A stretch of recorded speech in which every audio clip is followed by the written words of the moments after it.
بسم الله الرحمن الرحیم. کله چې د الله تعالی یو بنده سره مینه او محبت پیدا شي نو په هغه بنده کې یو څلور علامات ښکاره کیږي. په یو حدیث کې راځي چې الله تعالی چا سره مینه کوي نو هغه بنده د دنیا د محبت، د دنیا د فتنو او د دنیا د ذلت څخه لرې ساتي. یعنی په دنیا کې دومره نه مصروفوي، دومره نه مشغولوي چې الله تعالی ته د یاد ووځي. کله چې الله تعالی یو بنده سره مینه کوي، دوهمه علامه دا ده چې په دین کې پوهه ورکړي او د دیندارو خلکو سره یې مینه او محبت پیدا شي. درېیمه علامه د هغه بنده چې الله تعالی ورسره مینه کوي، کله چې ورباندې د غریبۍ او د مریضۍ امتحانات راشي او یا نور داسې امتحانات راشي نو هغه بنده پرې د الله څخه راضي وي او داسې ووایي چې الله تعالی ما ته څه غوره کړي دي، په هغې باندې زه راضي یم.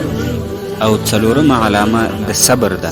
په قرآن کې الله تعالی فرمایي چې والله يحب الصابرین، الله تعالی مینه کوي د صبر کوونکو سره.